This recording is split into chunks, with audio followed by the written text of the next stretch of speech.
ఇక ఈ లంకలో రాక్షసులందరూ చనిపోతారు, స్త్రీలు బాలలు వృద్ధులు మాత్రమే ఉంటారు అని చెప్పి ఆ విధంగా సీతమ్మ శాపం చేసింది. ఈలోగా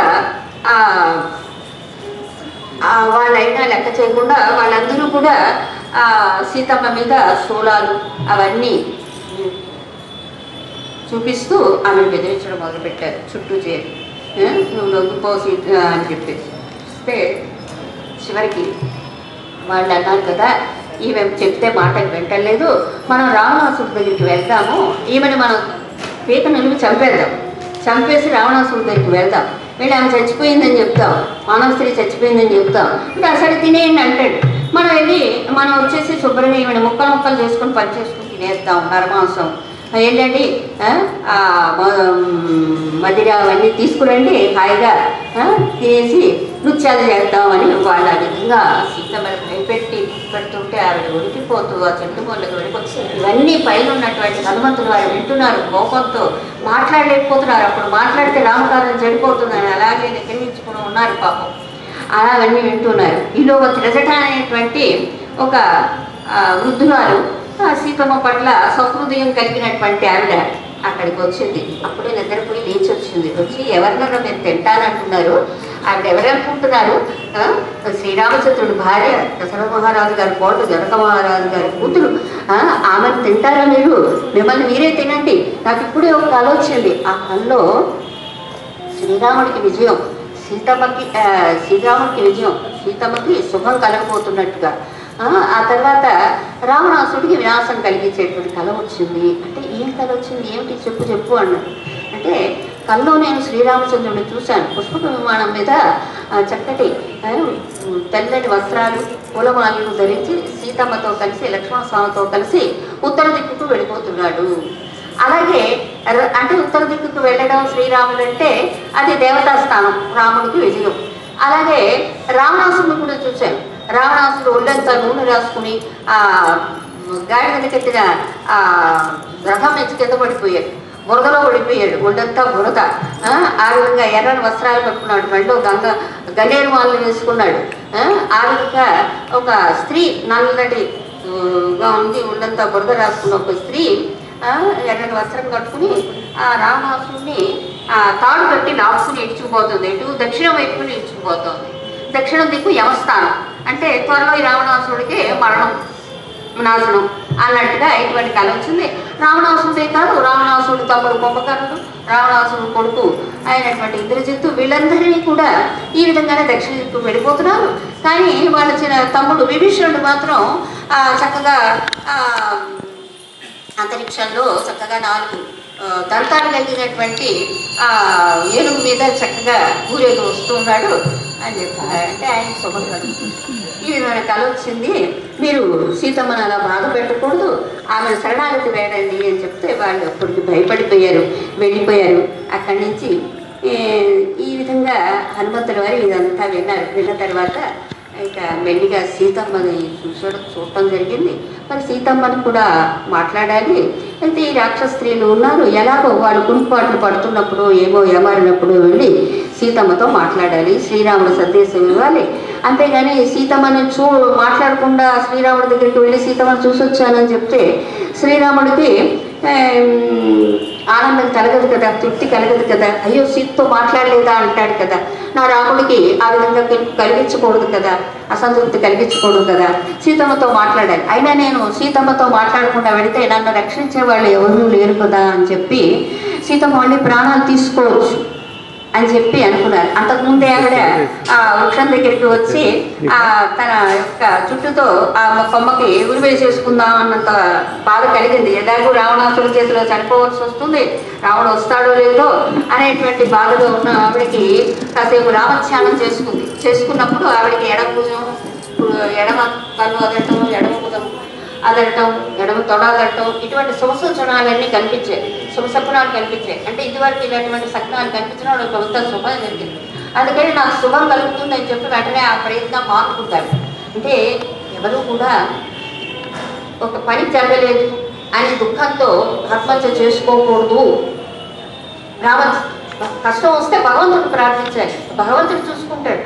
భగవంతుడు మనకి జన్మనిచ్చాడు, తీసుకెళ్లేది ఇచ్చేది ఆయనదే. కాబట్టి ఆయన ప్రార్థించుకుంటే మన కష్టాలు తీరుస్తాడు అన్నట్టుగా ఆ విధంగా సీతమ్మ పాల్గొంది ఆ ప్రయత్నాన్ని. అయితే హనుమంతుల వారు ఇప్పుడు అనుకుంటున్నారు, ఇవన్నీ గమనించి ఉన్నారు కాబట్టి హనుమంతుల వారు అనుకుంటూ ఉన్నారు అనమాట. అనుకుని ఆయన అన్నారు కదా, ఎలాగైనా సరే నేను సీతమ్మతో మాట్లాడాలి. అయితే ఎలా మాట్లాడాలి? సీతమ్మతో నేను వెళ్ళి మాట్లాడానుకో, వానరుడు ఏంటి నాతో మాట్లాడుతున్నాడు ఏంటి అని భయపడిపోయి మళ్ళీ కేకలు వేసిందనుకో, అంటే రావణాసుడు వచ్చి మాట్లాడుతున్నాడా ఏంటని భయపడి కేకలు వేస్తే వాళ్ళంతా వచ్చినప్పుడు పట్టుకుంటారు కదా అని ఆలోచించారు. ఆలోచించి మళ్ళీ ఇంకొక ఉపాయం చేశారు. ఆయన ఆలోచించారంటే, నేను ముందుగా సీతమ్మ దగ్గరికి వెళ్ళకుండా ఈ చెట్టు మీద నుంచే సీతమ్మ మనసులో శ్రీరాముడు ఉన్నాడు కదా, కాబట్టి శ్రీరాముడి గురించి నేను కీర్తిస్తాను. శ్రీరాముడి గురించి గుణగణాలని నేను కీర్తిస్తే అప్పుడు సీతమ్మ సంతోషిస్తుంది, శాంతపడుతుంది. ఆ తర్వాత నేను సీతమ్మ దగ్గరికి వెళ్ళి మాట్లాడవచ్చు అని చెప్పి అలా అనుకున్నారు. అనుకుని వెంటనే ఆయన మెల్లిగా సీతమ్మకు మాత్రమే వినిపించేట్టుగా మధురంగా రామకథని వినిపించడం మొదలుపెట్టారు. దశరథ మహారాజు గారు అనేటువంటి ఒక మహారాజు గారు చక్కగా పరిపాలన చేస్తూ ఉన్నారు. ప్రజలందరూ కూడా ఆయన పరిపాలనలో సుఖ సంతోషాలతో ఉన్నారు. ఆయన ఒక పెద్ద కుమారుడు జ్యేష్ఠుడు శ్రీరాముడు తల్లిదండ్రులు చక్కగా సేవించుకుంటూ ఉంటాడు. ప్రజల హితం కోసమే ఎప్పుడు పట్టుపడుతూ ఉంటాడు. ధర్మాత్ముడు, సత్యసంధుడు. అటువంటి శ్రీరాముడు ఒకసారి పితృవాజ్ఞ పరిపాలన నిమిత్తం తండ్రి మాటని నిజం చేయడం కోసం 14 సంవత్సరాలు దండకారణ్యానికి బయలుదేరాడు. అప్పుడు ఆయన భార్య సీతమ్మ, ఆయన యొక్క తమ్ముడు లక్ష్మణుడు కూడా ఆయన వెంట బయలుదేరి వెళ్ళారు. ఆ విధంగా వాళ్ళు దండకారణ్యంలో ఉంటూ ఉండగా రావణాసురుడు అనే రాక్షసుడు మారీచుడు అనేటువంటి రాక్షసుడి మాయాలేడి రూపంలో పంపించి రాముని వంచి సీతమ్మని వెతుకుని వెళ్ళిపోయాడు, అపహరించుకుని వెళ్ళిపోయాడు. ఆ తర్వాత శ్రీరాముడు సీతమ్మని వెతుకుతూ సుగ్రీవుడు అనేటువంటి వానర వీరుడితో స్నేహం ఏర్పడింది. అప్పుడు సుగ్రీవుడి యొక్క బాధను తొలగించడం కోసం అతని అన్న వల్ల బాధపడుతూ ఉంటే ఆ బాధని చంపి ఆ సుగ్రీవుడికి వానర రాజ్యానికి రాజు చేశాడు శ్రీరాముడు. ఆ తర్వాత సుగ్రీవుడు వానరులందరినీ కూడా 4 దిక్కులకి పంపించాడు సీతాన్వేషణ నిమిత్తం. ఆ విధంగా నేను పక్షి సంపాతి యొక్క మాటల మీద సీతమ్మ 3 యోజనాల దూరంలో రావణాసుడి లంకలో ఉంది అనే విషయం తెలిసి నేను 3 యోజనాల సముద్రాన్ని లంఘించి లంకలో అడుగుపెట్టాను అని చెప్పి ఇక్కడే ఈ సీతమ్మని నేను చూస్తూ ఉన్నాను, ఆమె ఇది కావచ్చేమో అని అక్కడికి ఆపేస్తే సీతమ్మ ఆశ్చర్యపోయింది, ఆనందించింది. ఎప్పుడూ కూడా ఎన్నాళ్ళో అయిపోయింది రామ అనే శబ్దాన్ని విని ఇంత మధురంగా మాట్లాడేటువంటి ఆ రామనామ కథని విని ఎంతో పరవశించిపోయి దేవతలందరికీ బృహస్పతికి నివేదిస్తే అందరికీ నమస్కారం చేసుకుని ఈ పైన ఉన్నటువంటి వానరు అంటే చూసింది, ఎవరు ఉన్నారా ఏంటా ఎక్కడి నుంచి వస్తుందా అని చెట్టు మీద ఆయన చూసిన తర్వాత ఈ వానరుడు పలికిన మాటలు నిజమే కాక అన్యథా కాకుండా కాక, అంటే ఈ రావణాసురుడు మాయ కాకుండా కాక రామదూతే అయ్యుండు కాక అనుకుంటే నమస్కరించుకుంటే ఆ సీతమ్మ తల్లి శాంతపడినట్టుగా గ్రహించుకున్నారు హనుమంతుల వారు. వెంటనే చెట్టు దిగి వచ్చారు, సీతమ్మ దగ్గరికి వెళ్ళారు, 2 చేతులు జోడించి శిరస్సు వచ్చి నమస్కారం చేశారు. ఎవరమ్మా నువ్వు? ఎందుకమ్మాయిలాగా నిరంతరంగా పద్మాల్లాంటి ఆ నేత్రాల్లో నిరంతరంగా ఆ కన్నీరు కాల్చుతూ ఉన్నావు? ఎవరైనా నీ బంధువులు ఎవరైనా పరలోకానికి వెళ్ళిపోయారా? అమ్మ నీ తండ్రి ఎవరమ్మా? నీ కుమారుడు ఎవరమ్మా? నీ భర్త ఎవరి తల్లి? నువ్వు చూస్తే దేవతామ స్త్రీలాగా ఉన్నావు, దేవకాన్యవా ఐక్షకాన్యవా ఎవరమ్మా నువ్వు? కాకపోతే నీ పాదాలు నేలను తాకుతూ ఉండడం వల్ల నువ్వు దేవకాంతవి కాకపోవచ్చు. అయితే నీ యొక్క సాముద్రిక లక్షణాలు బట్టి నీ శరీరం యొక్క లక్షణాలు బట్టి నువ్వు ఒక రాజవంశానికి చెందినవాడు అని తెలుస్తూ ఉంది. నువ్వు ఒక పట్టమనిషివి, మహారాజు పట్టమనిషివి అని తెలుస్తూ ఉంది. కాబట్టి ఒకవేళ నువ్వు రావణాసురుడు చేత అపహరింపబడిన సీతాదేవి అయితే నీకు శుభం కలుగుగాక అని చెప్పి ఆ విధంగా చెప్పేశాడు. మాట్లాడి ఆపేస్తే అప్పుడు సీతమ్మ చాలా సంతోషించింది. రాముడి గురించి ఇంత చెప్పిన తర్వాత ఆమె అన్నది కదా, అవును నేను దశరథ మహారాజు గారి కోడలు. అంటే పూర్వం ఎవరైనా నువ్వు ఎవరమ్మా అని అడిగితే పెళ్ళైన స్త్రీ ఎప్పుడు కూడా మామగారి పేరు చెప్పేవాడు, ఆ తర్వాత భర్త పేరు చెప్పేవాడు. అది అప్పట్లో ఆనవాయి. అలాగే సీతమ్మ కూడా నేను దశరథ మహారాజు గారి పెద్ద కోడలు, జనక మహారాజు గారికి ఇద్దరి ధర్మాత్ముడైనటువంటి శ్రీరాముడి యొక్క పత్తిని అని చెప్పి ఆ విధంగా చెప్తూ మేము నా వివాహం అయిన తర్వాత 12 సంవత్సరాలు నేను అయోధ్యలో చక్కగా భోగాలు అనుభవిస్తూ ఉన్నాము, రాజభోగాలు అనుభవిస్తూ 13వ సంవత్సరంలో మా మామగారు మా భర్తకి శ్రీరాముడికి యువరాజ పట్టాభిషేకం చేయాలనుకున్నారు. ఆ సమయంలో అతని చిన్న భార్య వరాలు అడిగింది.